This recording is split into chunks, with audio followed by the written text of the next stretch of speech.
அதிமுக கூட்டணி ரொம்ப வீக்காக இருக்குது, என்டிஏ கூட்டணி ரொம்ப வீக்காக இருக்குது அப்படின்ற மாதிரி அவங்களுக்கு ஒரு எண்ணம் இருக்குன்றதுனால தான் தாவேக்காவோட ஒரு கட்சி, ஒரு சின்ன கட்சியோ பெரிய கட்சியோ ஒரு கூட்டணியிலேருந்து விலகி அவங்களோட வந்து ஒரு 2-3 கட்சிகள் இணைஞ்சாங்கன்னா தாவேக்கா கூட்டணிக்கு பெரிய அளவுக்கு ஒரு மொமெண்டம் கிடச்சிரும். ஸோ அது வந்து உங்களுக்கு bad news for ADMK and BJP. Vijay வந்து 8% வாங்கினாலும் சரி, 10% வாங்கினாலும் சரி, 15% வாங்கினாலும் சரி, இல்லை அதுக்கு மேலே போனாலும் சரி, விஜய் வந்து டிஸ்டர்ப் பண்ணுறாருல ஒரு எலெக்ஷன் சீனை. இவங்க சொல்லலாம் வெறும் அதிமுகவுக்கு தான் பாதிப்பு, திமுகவுக்கு ஒன்றும் கிடையாது, திமுக கூட்டணிக்கு ஒன்றும் கிடையாது அப்படின்னா அப்படிலாம் கிடையாது. இப்போ இந்த என்டிஏ கூட்டணியுடைய பிளான் வந்து சரிவர நடக்குதா? இப்போ வந்து இன்னொரு பக்கம் பார்த்தீங்கன்னா பிளவுபட்ட பாமக, விஜயகாந்த் இல்லாத தேமுதிக, அண்ணாமலை தலைமை இல்லாத பாஜக அப்படின்னு உங்களுக்கு எல்லாமே பிரிஞ்சு போய் இருக்கிறாங்க. பெரிய அளவில் வந்து ஒரு ஜெல்லான மாதிரியே தெரியல.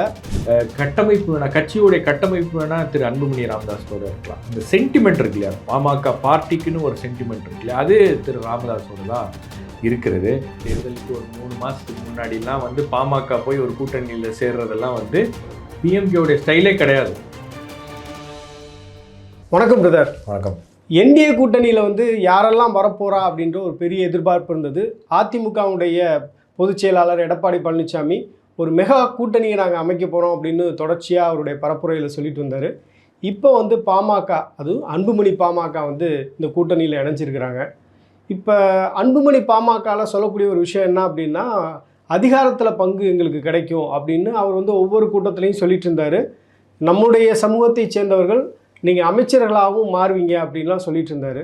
ஸோ இப்போ இந்த கூட்டணி அமைஞ்சதை பற்றி நீங்கள் என்ன நினைக்கிறீங்க? என்டிஏ வந்து ஒரு கடுமையான நெருக்கடியில் தமிழ்நாட்டில் இருந்துகிட்ருக்கு. காரணம் என்னென்னா, நீங்கள் ஏப்ரல் மாதத்தில் என்டிஏ கூட்டணி மீண்டும் உருவாச்சு, அதிமுக உள்ளே வந்தோன்னு. பட் அவங்க எக்ஸ்பெக்ட் பண்ணாதது என்னென்னா, ஓபிஎஸ் வெளியே போவார், டிடிவி வெளியே போவார், தேமுதிக வெளியே போயிடும், பாமக கூட வந்து கமிட் பண்ண மாட்டாங்க, அதுக்கப்புறம் பாமகவில் ஒரு பிரச்சனை வந்துடுச்சு. அப்போ இது எல்லாமே பார்த்திங்கன்னா அவங்க போட்ட ஒரு திட்டம் இருக்குது இல்லையா, அந்த திட்டம் வந்து தமிழ்நாட்டில் செயல்படுத்த முடியாமல் போயிடுச்சு. இதில் கடுமையான விரக்தியில் பாஜக இருக்கிறது.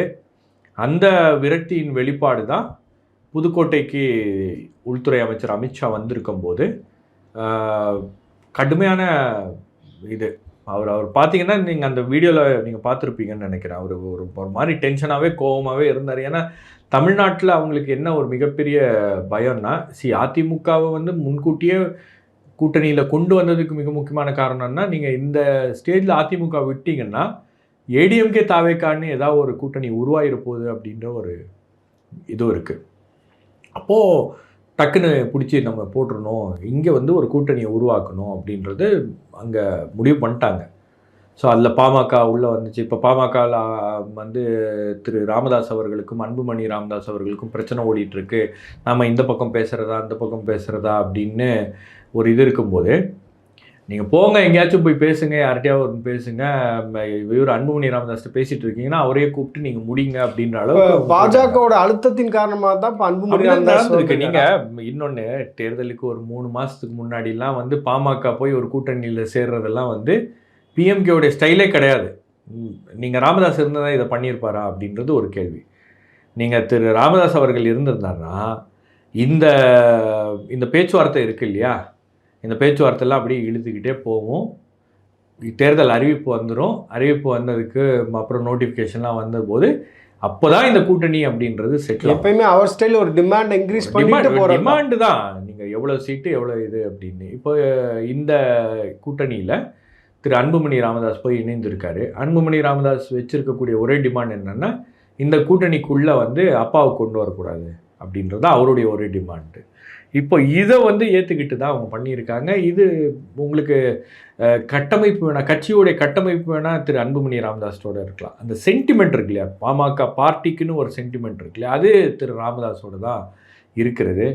ரெண்டாவது, அவர் வந்து 20 சீட்ஸ் ஏதோ கேட்டிருக்காரு, 20 சீட்டு ப்ளஸ் ராஜ்யசபா இந்த மாதிரிலாம் வந்து சில கண்டிஷன்ஸை வந்து அதிமுகட்ட வச்சுருக்கார் போல். பட் அது ஏதோ பார்கெயின் பண்ணி ஒரு ஃபைனல் நம்பர்ஸுக்கு வருவாங்க அப்படின்னு தெரியுது.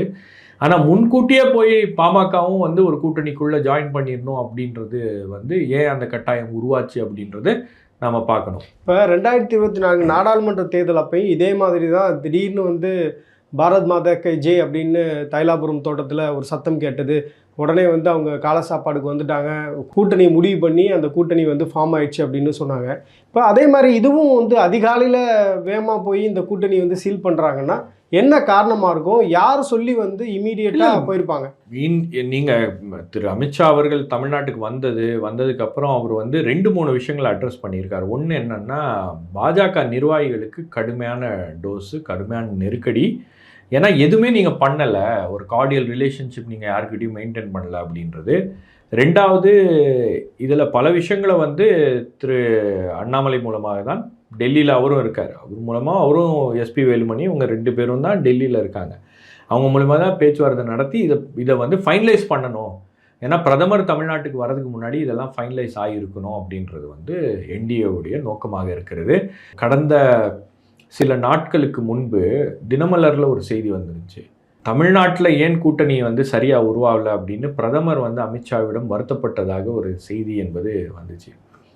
அந்த செய்தியுடைய இது என்னென்னா, சாராம்சம் என்னென்னா, நாம் வந்து இந்தியாவே ஆள்றோம், பல மாநிலங்களில் ஆட்சி பிடிக்கிறோம், தமிழ்நாட்டில் மட்டும் நமக்கு ஏன் இந்த நெருக்கடி, தமிழ்நாட்டில் நாம் வந்து எதிர்பார்த்த கூட்டணிகள் கட்சிகள் ஏன் நம்மக்கிட்ட வரமாட்டேங்குது, நம்ம ஆல்ரெடி ஒரு ஏடிஎம்கே கூட்டணியை உருவாக்கிட்டோம் அப்படின்னும் போது அந்த ஒட்டுமொத்த ப்ரெஷரும் வந்து திரு அமித்ஷா மேலே தான் இருக்குது. ஏன்னா அவருடைய பிளான் தானே ஒர்க் அவுட் ஆகணும். அப்போ அவர் ஏப்ரல் மாதத்தில் வந்து கூட்டணியை உருவாக்கின உடனே என்டிஏல அதிமுக கொண்டு வந்த உடனே அதிமுகவிலேருந்து அந்த என்டிஏ கூட்டணிலேருந்து மற்றவங்கெல்லாம் வெளியே போவாங்க அப்படின்னு அவங்க எதிர்பார்க்கல. போனதுக்கப்புறம் என்னடா பண்ணுறதுன்னு தெரியல. அதுக்கப்புறம் அவங்களுக்கு பீகார் வந்துருச்சு, மற்ற விஷயங்கள்லாம் வந்துச்சு. இங்கே ஒரு ப்ராக்ரஸும் அந்த கூட்டணியில் இல்லை. 2வது அவங்க சர்வே எடுக்கிறாங்க. 2வது தமிழ்நாட்டுக்கு வர்றதுக்கு முன்னாடியோ அல்லது தமிழ்நாட்டு மேலே ஒரு அமித்ஷா வந்து ஒரு கண்ணை வச்சுருக்காரு. ஸோ இங்கே என்ன நடக்குது அப்படின்னு பார்க்கும்போது ஒரு முன்னேற்றமும் இல்லை அப்படின்னும் போது அது வந்து நம்ம விட்டோன்னா சரியாக வராது. நீங்கள் லாஸ்ட் மினிட்ல இந்த கூட்டணி சேர்றது, இந்த குழப்பம்லாம் இருக்கக்கூடாது. முன்கூட்டியே நம்ம கூட்டணியை வந்து உறுதியாக இந்த கூட்டணியை வந்து நம்ம ஃபிக்ஸ் பண்ணிவிட்டு நம்ம வந்து அடுத்தது தேர்தல் களத்துக்கு போகிறது, இஷ்யூஸை பேசுகிறது. அதுக்கப்புறம் வந்து அவர் சொல்லியிருக்காரு, இந்த மாதிரி நீங்கள் வந்து அமைச்சர்கள் மீதெல்லாம் நடவடிக்கை எடுப்பீங்கன்னு பார்த்தா எந்த அமைச்சர் மீதும் எதுவும் நடவடிக்கை எடுக்கலை அப்படின்னு இபிஎஸ் அவங்க சைட்லேருந்து கம்ப்ளைண்ட் பண்ணியிருக்காங்க.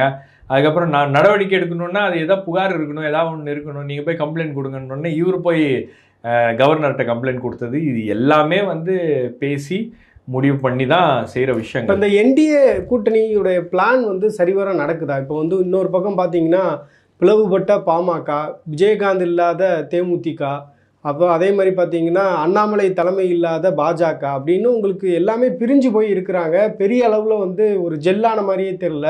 இப்போ ஒரு மைட்டி டிஎம்கே அலைன்ஸ் வந்து அவங்க எதிர்க்கணும் அப்படின்னா இந்த பக்கம் ஸ்ட்ராங்கரான அலைன்ஸ் பில்ட் பண்ணணும். அந்த ஸ்ட்ராங்கரான அலைன்ஸ் வந்து இன்னும் ஒரு சில மாதங்களில் வந்து அதிமுக பாஜகவால் பண்ணிட முடியுமா? சரி, அதுதான் அவங்க எடுக்கிற முயற்சி. அதுதான் நீங்கள் இது வரைக்கும் வந்து அந்த அதிமுக பாஜக கூட்டணி 2 பேரும் ஒன்றா வந்ததுக்கு பிறகு ஒரு மொமெண்டம் உருவாகணும்ல, அந்த கூட்டணி மீது ஒரு நம்பிக்கை வரணும்ல. நீங்கள் எதுவுமே பண்ணலை அப்படின்றது தான் அவருடைய புகார். திரு அமித்ஷா வந்து நீங்கள் ஆல் செட் அண்ட் டன், அவருக்கு வந்து தேர்தல் அரசியல் தான், தேர்தல் அப்படி தான் இருப்பார் அவர். அப்போ நீங்கள் வந்து ஒரு மாநிலத்தில் நீங்கள் வந்து ஒரு தேர்தலுக்கு போகின்ற ஒரு மாநிலத்தில் இவ்வளவு மெத்தனமாக நம்ம இருக்கக்கூடாது, இது என்ன நமக்கு வந்து சரியாக வரலையே அப்படின்றதுனால தான் நீங்கள் இந்த 24 ஹவர்ஸில் நீங்கள் எப்படியாச்சும் ஏதாவது ஒன்று பண்ணுங்க அப்படின்னு சொல்லிட்டு தான் இந்த ப்ராக்ரஸ்லாம் நடக்குது. அவங்க கடுமையான அழுத்தம். சரி, திரு இபிஎஸ் அவர்களுக்கு என்னன்னா, முன்கூட்டியே போய் ஒரு சீட்டை கமிட் பண்ணி நாம் வந்து அதிக சீட்ஸை வந்து பாஜகவுக்கு கொடுக்குறோம் அல்லது அவங்க கேட்குற சீட்ஸை வந்து நம்ம கொடுத்தே ஆக வேண்டிய ஒரு கட்டாயம் வந்துச்சுன்னா அது தேர்தலுக்கு வந்து 3 மாதத்துக்கு முன்னாடி அந்த கட்டாயம் இருக்கும். அதே தேர்தல் நெருங்கும் போது அவரும் கொஞ்சம் டஃப்பாக பார்கெயின் பண்ணலாம், டஃப்பாக பார்கெயின் பண்ணுவார். இது வரைக்கும் அவர் வந்து இதை எவ்வளோக்கு எவ்வளோ இழுக்க முடியுமோ அதுதான் வந்து இபிஎஸ்ஸுடைய பிளான். இதை புரிஞ்சுக்கிட்டு தான் டைமே கொடுக்கக்கூடாது இபிஎஸ்ஸுக்கு, நாம் இப்போவே அவரை நெருக்கடிக்குள்ளாக்கி ஒரு கூட்டணியை உருவாக்கி எல்லாரையும் உள்ளே கொண்டு வந்து நீங்கள் எவ்வளோக்கு எவ்வளோ அதிக சீட்ஸை வந்து பாஜக வாங்க முடியுமோ அதுதான் வந்து அவங்களுடைய திட்டம். நீங்கள் ஒரு விஷயம் பார்க்கணும், இந்த தொடர்ச்சியாக இந்த பீகார் தேர்தலுக்கு பிறகு ஒரு பீகார் ஃபார்முலான்னு ஒன்று பேசிகிட்டு இருக்காங்க. அது பீகார் ஃபார்முலா அப்படின்றது எல்லா அலையன்ஸ் பார்ட்னர்ஸையும் கன்சாலிடேட் பண்ணுறது அப்படின்றது ஒரு பக்கம் இருந்தாலும், பீகாரில் கேட்ட மாதிரி அதிக இடங்களில் வந்து பாஜக போட்டியிட வேண்டும் அப்படின்றதும் அவங்களுடைய ஒரு எண்ணமாக இருக்கிறது. ஸோ அதுவும் வந்து இதில் ரொம்ப முக்கியமான ஒரு விஷயம். பிஜேபிக்கு நீங்கள் வந்து 23 சீட் தான் கொடுக்குறோம் அப்படின்ற மாதிரி ஒரு லிஸ்ட்டெல்லாம் வந்து வெளியே வந்துச்சு இல்லையா? இது அதிமுக தரப்புலேருந்து எல்லா பத்திரிகைகளுக்கும் ஒரே நேரத்தில் ஃபார்வர்ட் பண்ண ஒரு லிஸ்ட்டு. அந்த லிஸ்ட்டு வந்து அந்த லிஸ்ட்டில் வந்து 23 சீட்ஸ் அப்படின்னு தான் இருக்குது பிஜேபிக்கு. இப்போ அந்த 23 சீட்ஸுக்கு அவங்க ஒத்துப்பாங்களா? லாஸ்ட் டைம் 23 சீட்ஸ் தான். இன்னொன்று என்னன்னா, இதில் ரெண்டு விஷயங்களை நீங்கள் கவனிக்கணும். அதாவது அலையன்ஸில் வந்து ஒரு மிக முக்கியமான முடிவுகளை வந்து அதிமுக எடுக்கும் அப்படின்னு சொல்லிட்டு இபிஎஸ் வந்து இதில் அதிமுகவுடைய பொதுக்குழுவில் தீர்மானம் நிறைவேற்றினாங்க. ஏன்னா யார் கூட்டணிக்குள்ளே வராங்க, எந்த கட்சி வராங்க, அது அதிமுக தான் அந்த முயற்சிகளை முன்னெடுக்கும். இன்னொரு பக்கம் பாஜக சில முயற்சிகளை எடுத்துட்டு இருக்கு அப்படின்றத பார்க்கணும். இப்போ பாஜக கட்டமைக்கின்ற என்டிஏ கூட்டணியா தமிழ்நாட்டில், அல்லது அதிமுக கட்டமைக்கின்ற கூட்டணியா அப்படின்றது இருக்குது. ஸோ அந்த இடத்துல தான் இந்த டெவலப்மெண்ட்டை நான் பார்க்குறேன். ஏன்னா அவங்க அன்புமணி ராமதாஸோட நாங்கள் பேசிகிட்டு இருக்கோம், திரு ராமதாஸோடையும் நாங்கள் பேசிகிட்டு இருக்கோம். அது எல்லாமே சரியாக வந்ததுக்கு பிறகு நாங்கள் வந்து அவங்கள கூப்பிட்டு வந்துடுறோம் அப்படின்னு தான் வந்து பியூஷ் கோயல்கிட்ட திரு இபிஎஸ் அவர்கள் சொல்லியிருக்காரு. ஃபஸ்ட் டைம் அவருக்கு வந்து மீட் பண்ணார் இல்லையா, அந்த டைமில் அவர் சொல்லியிருக்காரு. பட் அதுக்கப்புறம் வந்து இது லேட் டிலே ஆக இந்த பப்ளிக் பர்செப்ஷன் வந்து மாறுது. அதிமுக கூட்டணி ரொம்ப வீக்காக இருக்குது, என்டிஏ கூட்டணி ரொம்ப வீக்காக இருக்குது அப்படின்ற மாதிரி அவங்களுக்கு ஒரு எண்ணம் இருக்குன்றதுனால தான் தற்போது அதை வந்து ஏதாச்சும் ஒரு விதத்தில் அதில் ஏதாவது ஒரு முன்னேற்றம் காமிக்கணும், அதில் ஏதாவது ஒரு டெவலப்மெண்ட் காமிக்கணும் அப்படின்ற ஒரு நெருக்கடியும் நிர்பந்தமும் இவர்களுக்கு ஏற்பட்டிருக்கு. அன்புமணி ராமதாஸ் வந்து தாவேக்கா பக்கம் போகிறதுக்கு அதிகமான வாய்ப்புகள் இருக்குது அப்படின்னு நிறைய பேர் பேசிகிட்டு இருந்தாங்க. ஏன்னா இந்த கரூர் சம்பவத்தில் கூட பார்த்தீங்கன்னா அன்புமணி ராமதாஸ் வந்து விஜய்கிட்ட நேரடியாக ஃபோன் பண்ணி பேசினதாலாம் சொன்னாங்க. ஸோ அப்போ அந்த மாதிரியான ஒரு அலைன்ஸ் ஃபார்ம் ஆகிறதுக்கான வாய்ப்புகள் இருக்குது அப்படின்னு பேசப்பட்டது. இப்போ வந்து டிவிக்கே வேணாம், நம்ம வந்து என்டிஏ அலைன்ஸ்லேயே போயிடுவோம் அப்படின்ற முடிவு எடுத்ததுக்கு என்ன காரணமாக இருக்கும்? நெருக்கடி தான் உங்களுக்கு. நீங்கள் என்டிஏ வந்து இந்த முறை நீங்கள் ஒரு விஷயம் புரிஞ்சுக்கணும். ஏன் வந்து என்டிஏ வந்து பிஜேபி வந்து ரொம்ப சீரியஸாக இருக்குது அப்படின்னா, தொடர்ச்சியாக அவங்களுக்கு தமிழ்நாட்டில் தொடர் தோல்விகள். அதாவது ஒரு தேசத்தை ஆளுகின்ற ஒரு கட்சி 3 முறை வந்து அவங்க இந்தியாவை ஆட்சி பிடிச்சிட்டாங்க. தமிழ்நாட்டில் அவங்களால வந்து ஒரு எம்பி சீட்டு கூட வர முடியல. நீங்கள் அப்பேற்பட்ட கேரளாலேயும் வந்து ஒரு எம்பி சீட் வந்துட்டாங்க. இப்போ ஒரு கார்ப்பரேஷன் அவங்க வந்து இப்போ கைப்பற்ற முடிகிறது.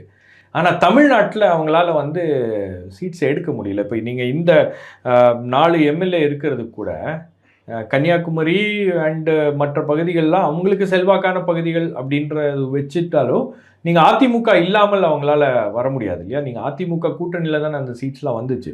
அப்போ அவங்க என்ன நினைக்கிறாங்கன்னா, தமிழ்நாட்டில் வந்து நமக்கு ஒரு டெவலப்மெண்ட்டும் நமக்கு கிடைக்க மாட்டேங்குது, தமிழ்நாட்டில் நமக்கு ஒரு அங்கீகாரமும் கிடைக்காது. ஒவ்வொரு தேர்தல் சமயத்துலையும் அதை வந்து நீங்கள் பீகார் ஜெயிச்சிருக்கலாம், ஹரியானா ஜெயிச்சிருக்கலாம், மகாராஷ்டிரா ஜெயிச்சிருக்கலாம், ஆனால் தமிழ்நாட்டில் ஒரு சீட்டு வரலையே, ஒட்டுமொத்தமாக தமிழ்நாடு வந்து அவங்கள ரிஜெக்ட் பண்ணுது அப்படின்னும் போது அதை வந்து அவங்களால ஏற்றுக்க முடியல. அது ஒரு ஐ திங்க் 2014 மட்டும் பொன் ராதாகிருஷ்ணன் வின் பண்ணார். பொன் ராதாகிருஷ்ணன் வின் பண்ணாருங்க. அதுவும் ஒரு கூட்டணி அமைச்சு தானே வின் பண்ணாங்க.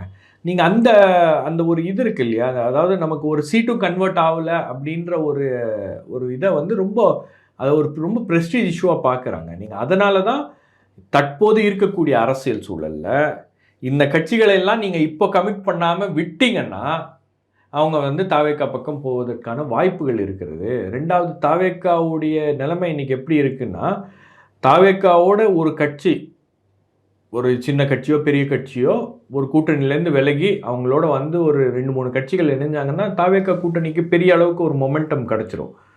ஸோ அது வந்து உங்களுக்கு bad news for ADMK and BJP. நீங்கள் ஆல்ரெடி வந்து தாவேக்கா களத்துக்கு வந்ததே வந்து பிஜேபிக்கும் ஏடிஎம்கேக்கும் ஒரு பேட் நியூஸ். எல்லா கட்சிகள்கிட்டேருந்தும் ஓட்டு பிரிக்கிறாரு விஜய். இவங்க சொல்லலாம் வெறும் அதிமுகவுக்கு தான் பாதிப்பு, திமுகவுக்கு ஒன்றும் கிடையாது, திமுக கூட்டணிக்கு ஒன்றும் கிடையாது அப்படிலாம் கிடையாது. இப்போ உங்களுடைய பார்வையில் விஜயை ரொம்ப அண்டர் எஸ்டிமேட் பண்ணுறாங்க அப்படின்றீங்க. விஜயுடைய வருகை அப்படின்றது வந்து ஒரு பெரிய ஃபேக்டர் இந்த தேர்தலில்.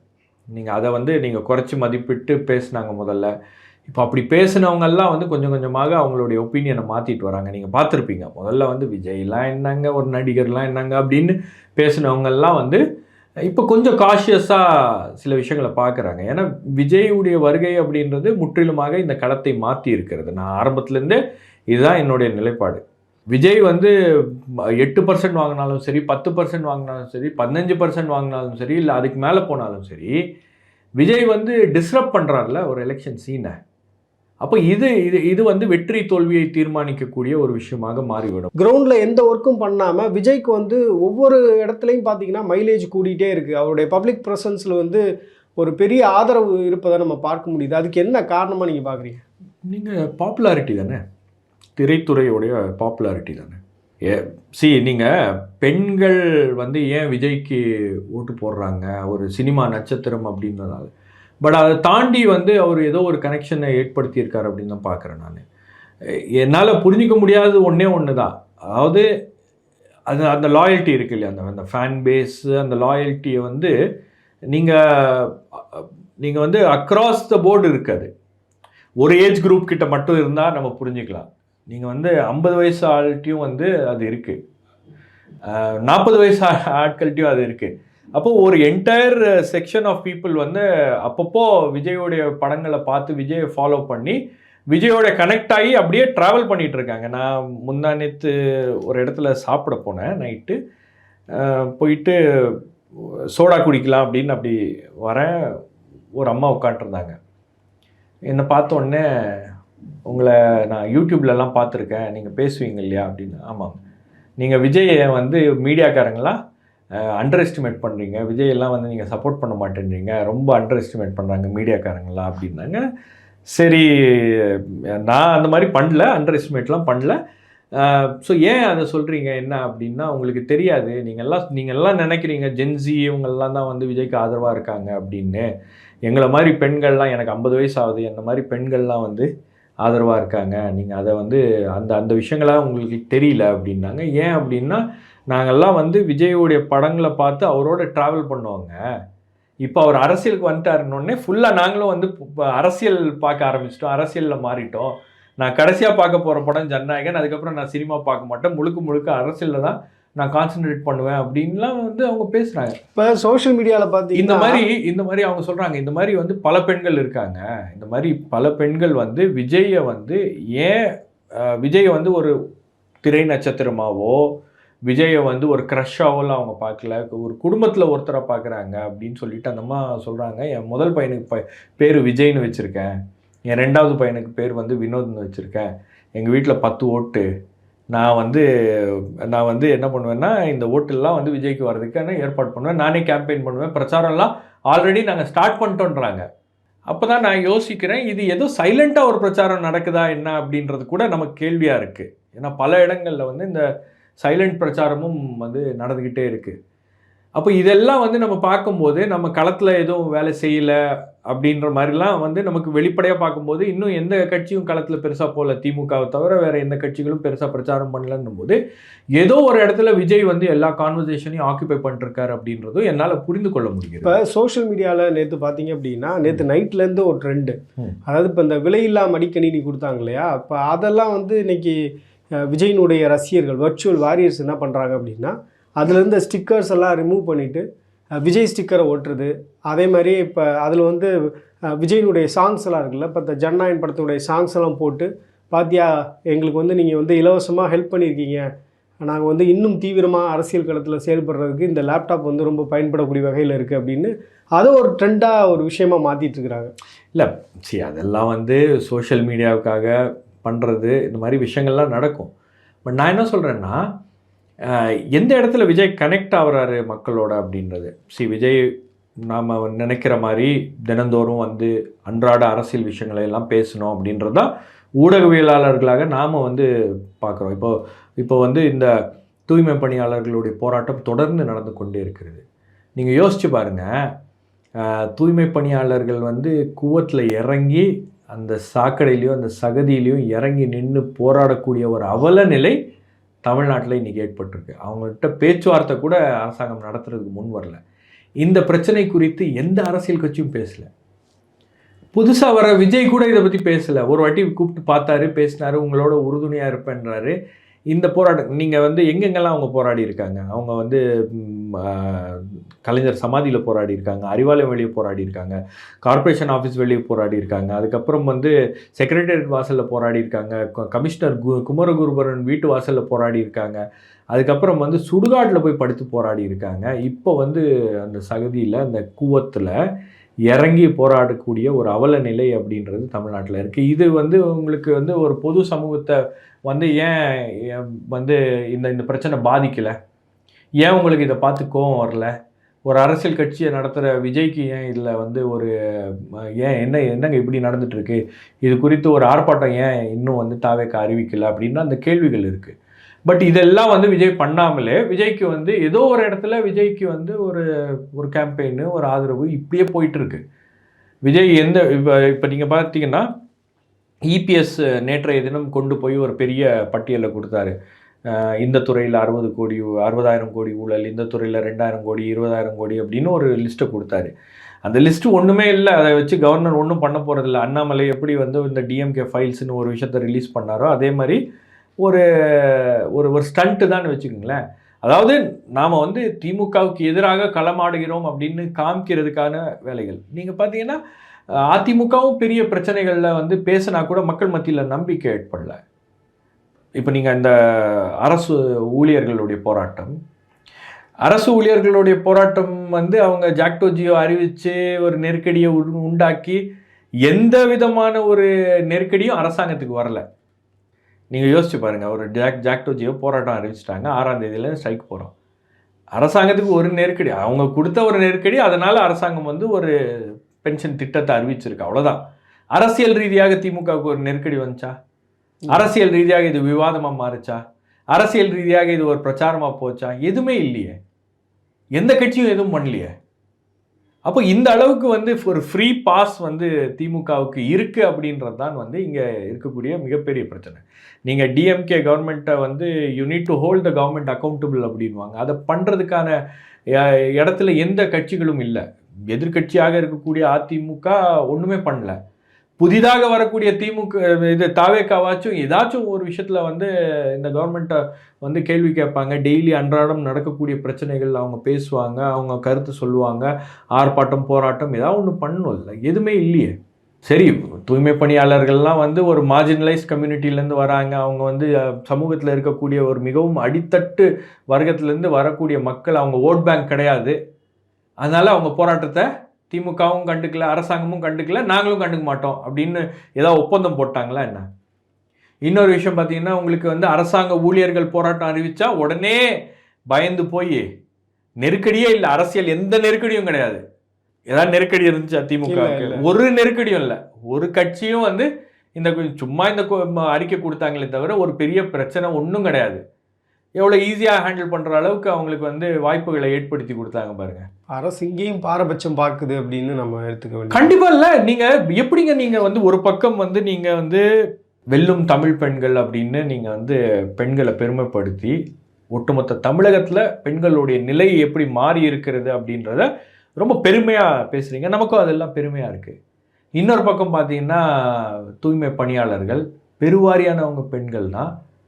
சாக்கடையில் இறங்கி கூவத்தில் இறங்கி நின்று போராடுறது, ஏன் அந்த காட்சிகளை வந்து ஏன் உங்கள் மனசாட்சி உழுக்கலை? அது ஏன் அதை பற்றி நீங்கள் கண்டுக்க மாட்டேன்றீங்க? ஏன் அதை பற்றி நீங்கள் பேச மாட்டேன்றீங்க?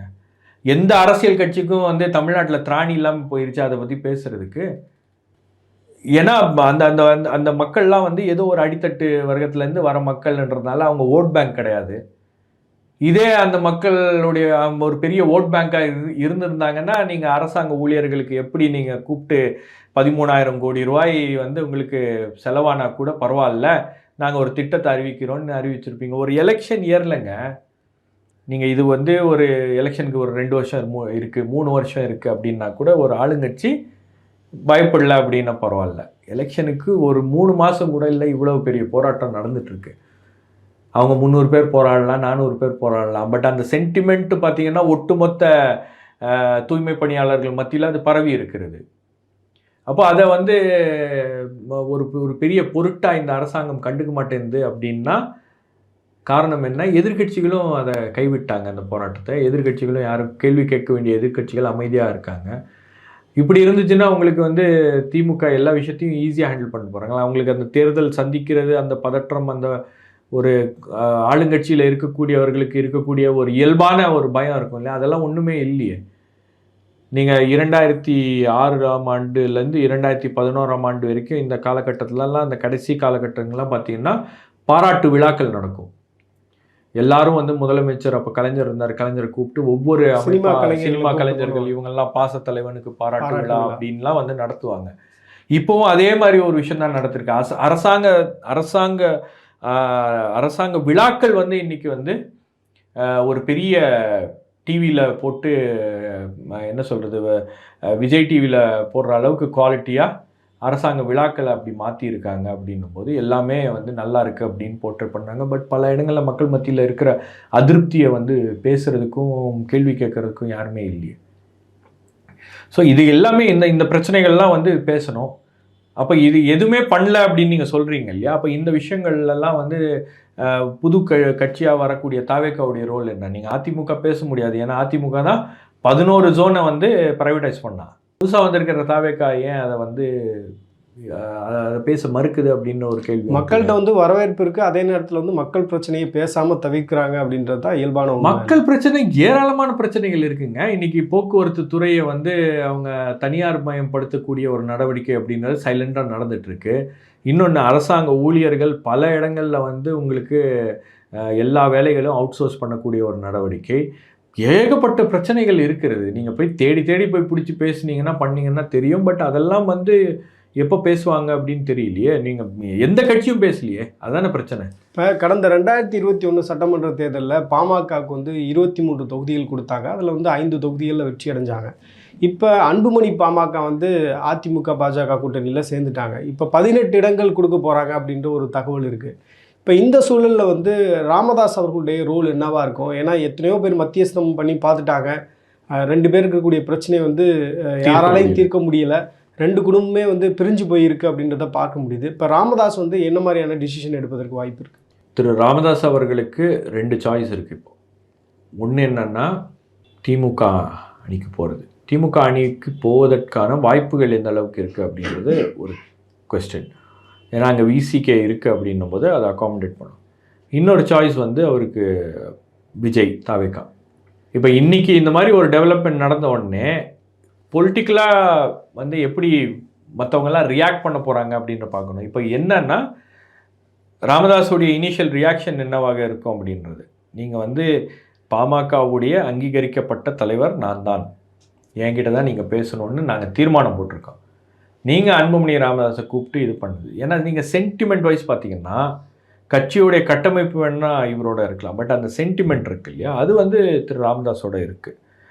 அவர் போய் எதிரணியில் நின்று பிரச்சாரம் பண்ணார்னா, இல்லை இந்த முறை வந்து திரு அன்புமணி ராமதாஸ் போட்டியிட வேண்டும் அப்படின்னு எக்ஸ்பெக்ட் பண்ணுறாரு. அவர் இந்த வாட்டி எம்எல்ஏ தேர்தல் நின்று போட்டிடணும். ஏன்னா ஒரு கூட்டணி ஆட்சி அப்படின்னு வந்துச்சுன்னா, அந்த மாதிரி ஒரு சூழல் வந்துச்சுன்னா ஒரு விஷயத்தை டிமாண்ட் பண்ணலாம், நம்ம டிமாண்ட் பண்ணி அமைச்சரவைக்குள்ளே போகலாம் அப்படின்ற ஒரு எண்ணமும் அவர்களுக்கு இருக்கிறது.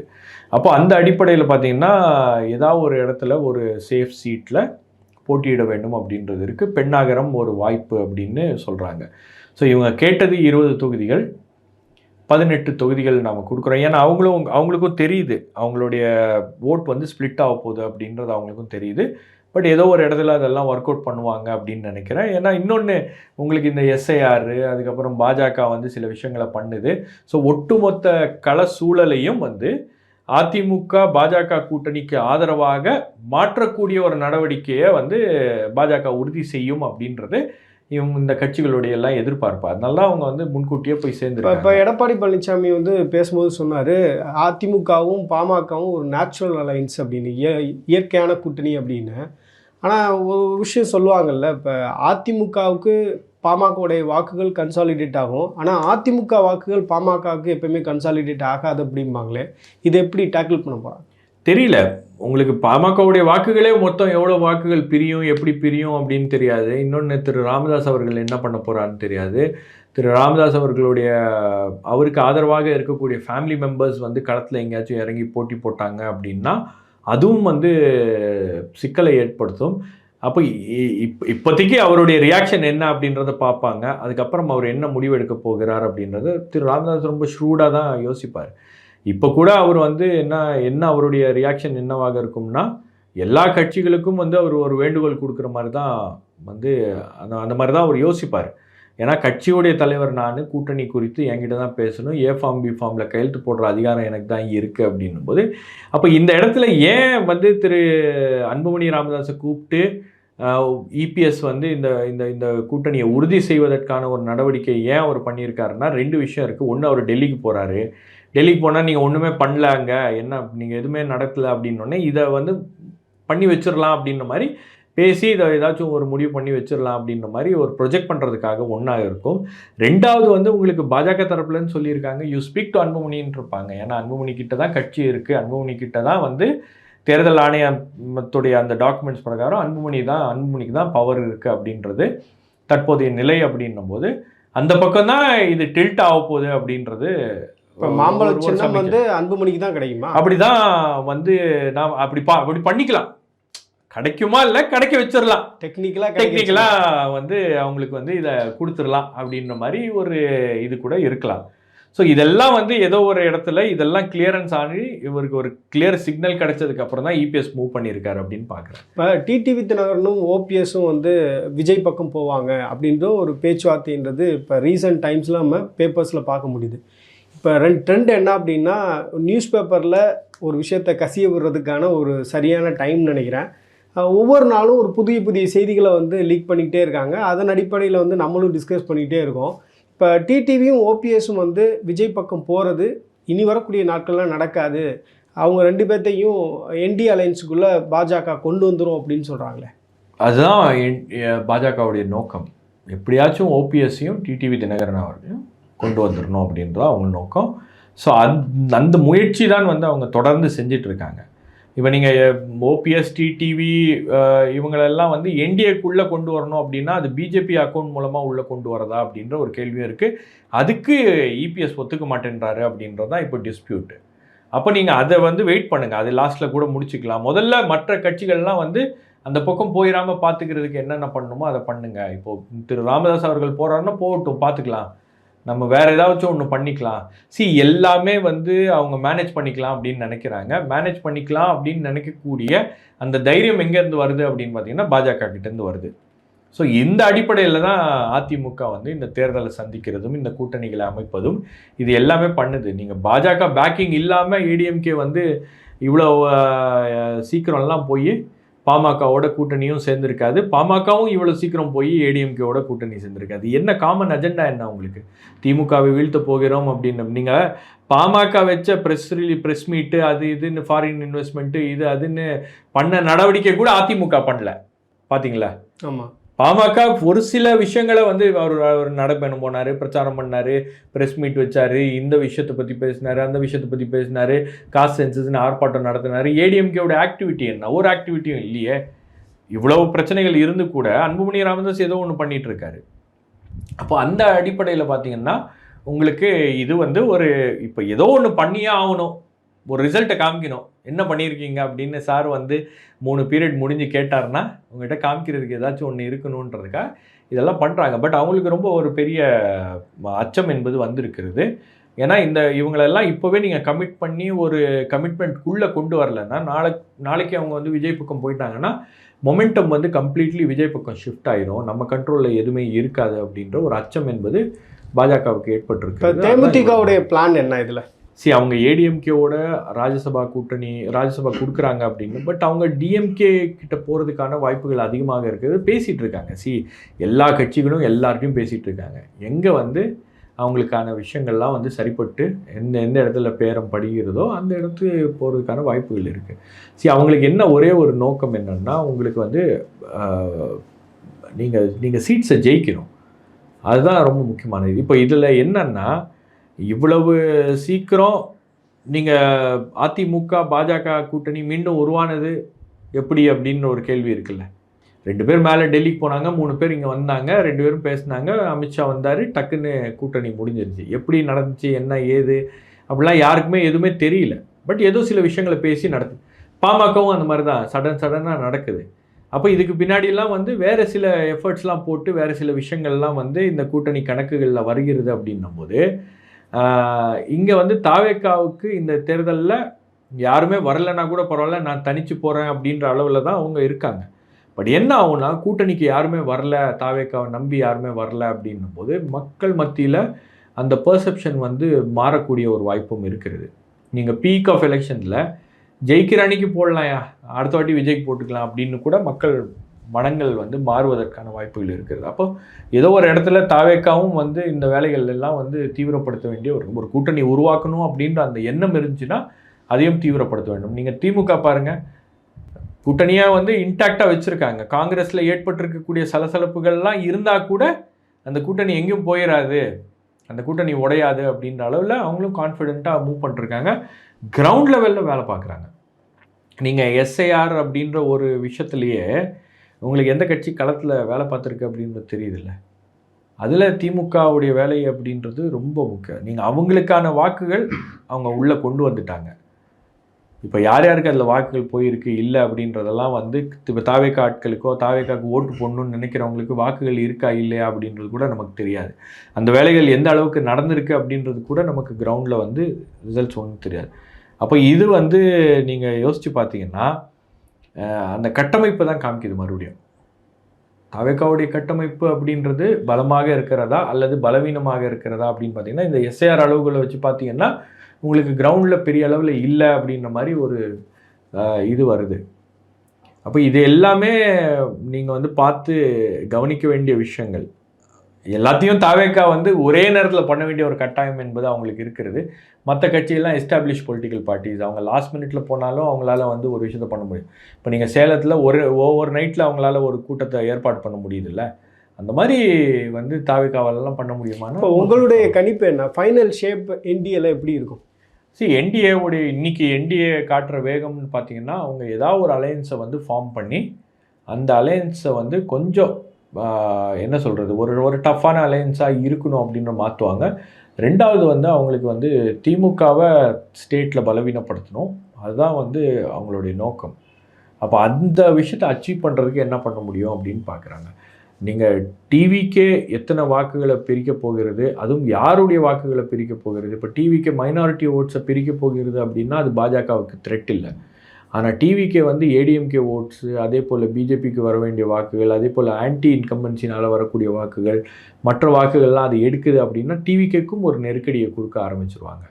நீங்கள் தேர்தல் நெருங்கும் போது நீங்கள் உங்களால் வந்து ஒரு கூட்டணியை உருவாக்க முடியல, அந்த ப்ராசஸில் வந்து டிவிகேக்கு ஒரு பின்னடைவு, டிவிகே ஃபெயிலியர் ஆயிடுச்சு அப்படின்னா டிவிகேவை நெருக்கி மக்களுடைய இதை வந்து சரி அந்த கூட்டணி மேலே ஒன்றும் நம்பிக்கை இல்லை, அவங்களுக்கு ஒரு கூட்டணி இல்லை, இந்த பக்கம் தான் ஸ்ட்ராங்காக இருக்குது, திமுகவை எதிர்க்கக்கூடிய கூட்டணி இதுதான் அப்படின்ற மாதிரி கூட ஒரு ப்ரொஜெக்ஷனை மாற்றுவதற்கான மைண்டை மாற்றுவதற்கான வேலைகள் நடக்கும். நிறைய விஷயங்கள் பேசியிருக்கோம். தேங்க்யூ. நன்றி.